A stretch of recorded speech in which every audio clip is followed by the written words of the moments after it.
La fin d'année est un moment très attendu par les utilisateurs de Spotify. Tous les ans, la plateforme audio dévoile à ses utilisateurs leurs statistiques d'écoute. Podcast le plus écouté, j'espère que c'est le mien bien sûr, top 5 de votre axe préféré, votre genre de musique numéro 1, c'est devenu un incontournable, imité d'ailleurs depuis par d'autres plateformes comme YouTube et Apple. Pour moi, ça a donné ça. Mais je vais vous faire une confidence les amis. Spotify s'est trompé. Car la musique que j'ai le plus entendue cette année, c'est que Sergio Pérez allait se faire virer de Red Bull. Je dirais même que ça remonte à un peu plus d'1 an. Je vous publiais une vidéo à son sujet en octobre 2023, et je vous disais que je ne l'imaginais pas poursuivre une saison supplémentaire. À l'époque, sa dernière victoire remontait au Grand Prix d'Azerbaïdjan, et son coéquipier alignait les victoires aussi aisément que les canettes de pierre le sort de son titre. 14 mois plus tard, sa dernière victoire remonte toujours au Grand Prix d'Azerbaïdjan 2023. S'il n'a pas connu une saison extraordinaire l'an dernier, il pouvait tout de même défendre son bilan grâce à un titre de vice-champion du monde. Certes, la concurrence n'était pas au rendez-vous, et il était à des années-lumière de Verstappen. Mais statistiquement parlant, il a répondu aux attentes de Red Bull. Cette saison, en revanche, est de très loin la plus compliquée de sa carrière chez Red Bull. Presque 300 points de moins que Verstappen, aucune victoire, 4 podiums seulement, tous obtenus en début de saison. Il y a aussi 6 éliminations en Q1. Même Lance Stroll fait mieux que lui à ce niveau-là, c'est dire. Red Bull et Sergio Pérez ont donc décidé de se séparer. C'était la conclusion la plus logique. Il semblerait que c'est une volonté des deux parties. Pour Christian Horner et sa bande, mettre fin au contrat de Pérez maintenant, après l'avoir prolongé un peu plus tôt cette saison, est un cruel aveu d'échec. Avec ce nouveau contrat, il souhaitait lui offrir davantage de sécurité, et ça intervenait à un moment crucial pour Red Bull. Leur championnat constructeur et les millions de dollars qui vont avec étaient en danger, et conforter leur pilote était une stratégie pour lui témoigner leur confiance. Il y a eu beaucoup d'incompréhension au moment de cette annonce, et beaucoup pensaient que c'était une erreur, moi le premier. Et force est de constater que c'était le cas. La plupart des pilotes du top 10 cette saison auraient sans doute fait un meilleur travail que lui dans cette voiture. On peut me parler de la malédiction du deuxième paquet Red Bull, mais il a inscrit seulement 21 points depuis le retour de la pause estivale. C'était trop. Et ils prennent évidemment la bonne décision aujourd'hui. Quant à Pérez, certes il pilotait l'une des meilleures voitures de la grille, mais est-ce que ça valait vraiment le coup de s'accrocher à ce baquet coûte que coûte ? Ça doit être difficile de voir ton coéquipier briller chaque week-end, remporter des courses, quand toi tu ne fais pas mieux que P10.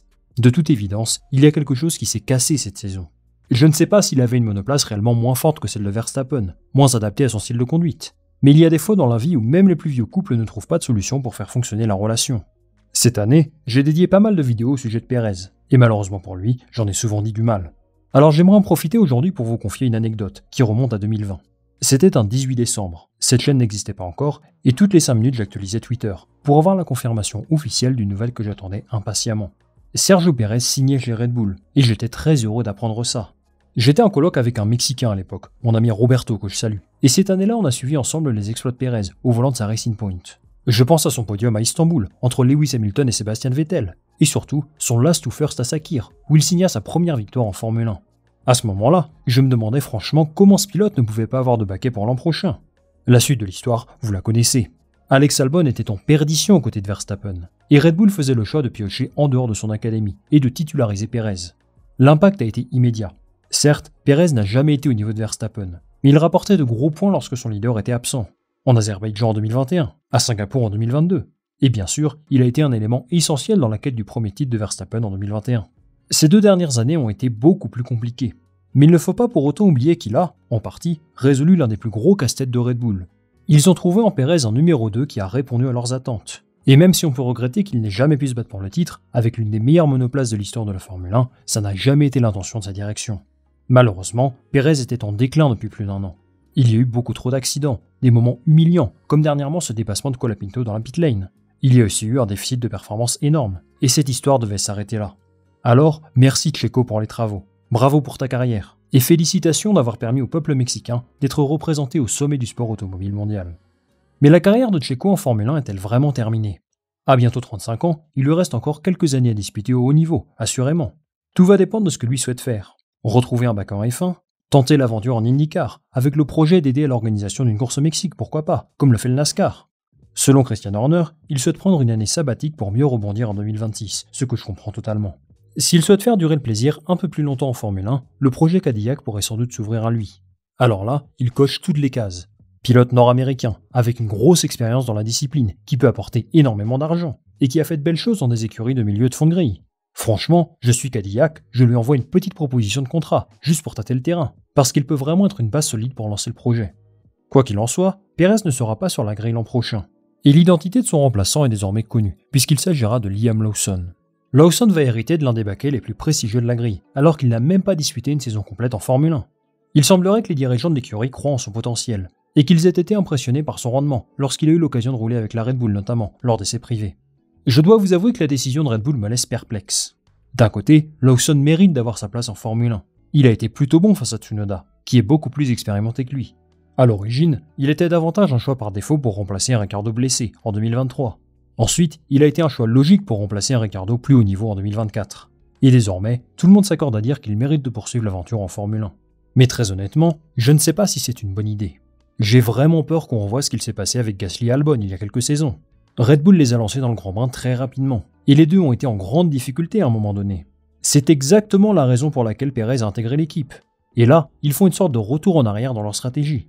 Alors peut-être que Lawson n'est pas fait du même bois qu'Albon et Gasly à l'époque. Peut-être qu'il est aussi davantage préparé qu'eux. Tout ça on ne le sait pas finalement, parce qu'il n'a pas disputé assez de Grands Prix en Formule 1 pour qu'on puisse se faire une idée. Pour lui, décrocher le baquet chez Red Bull est à la fois un très beau cadeau de Noël en avance, mais aussi une surprise potentiellement empoisonnée.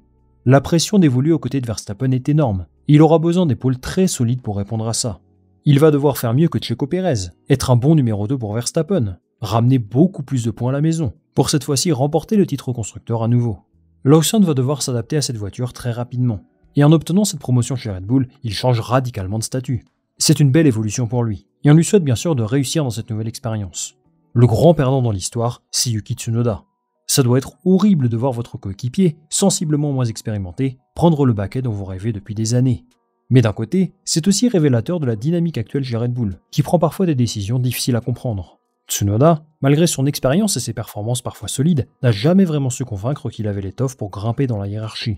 En fait, chaque saison, j'ai l'impression de voir exactement la même chose. Il montre des performances impressionnantes de temps en temps, mais il a vraiment du mal à être régulier sur une saison entière. Clairement, c'est l'une des raisons derrière sa non-promotion. On peut également parler de sa relation étroite avec Honda, qui va quitter l'écurie l'année prochaine, et de son caractère jugé trop explosif pour faire l'ascenseur chez Red Bull. C'est souvent ce qu'a reproché Helmut Marko à Tsunoda. Il estime qu'il n'est pas prêt à subir la pression d'être le coéquipier de Verstappen, et qu'il est plus utile dans une équipe comme Racing Bulls, qui est heureuse de pouvoir compter sur lui. Je pense, personnellement, que si Red Bull souhaite suivre sa logique de faire fonctionner son académie, je ne comprends pas pourquoi il n'offre pas sa chance à Tsunoda. C'est le plus expérimenté des jeunes pilotes. Il vient de conclure sa saison la plus accomplie. Et d'un point de vue performance, c'est lui le plus à même de rapporter le plus de points à mon avis. Vu qu'Honda s'en va l'an prochain, ça aurait été un bon moyen de savoir si oui ou non, Tsunoda a un avenir dans le groupe Red Bull, indépendamment d'Honda. J'espère sincèrement qu'il aura sa chance lui aussi, à un moment donné. Et sinon, qu'il trouvera un siège ailleurs que dans le groupe Red Bull. Ce serait bien qu'il évolue dans un projet qui lui fait davantage confiance à l'avenir. Pourquoi pas Cadillac, Aston Martin ou autre. Alors honnêtement, si j'étais Christian Horner, je n'aurais pris ni Tsunoda ni Lawson pour accompagner Verstappen. J'aurais choisi Carlos Sainz pour bâtir une équipe compétitive, capable de concurrencer les meilleurs dieux de la grille.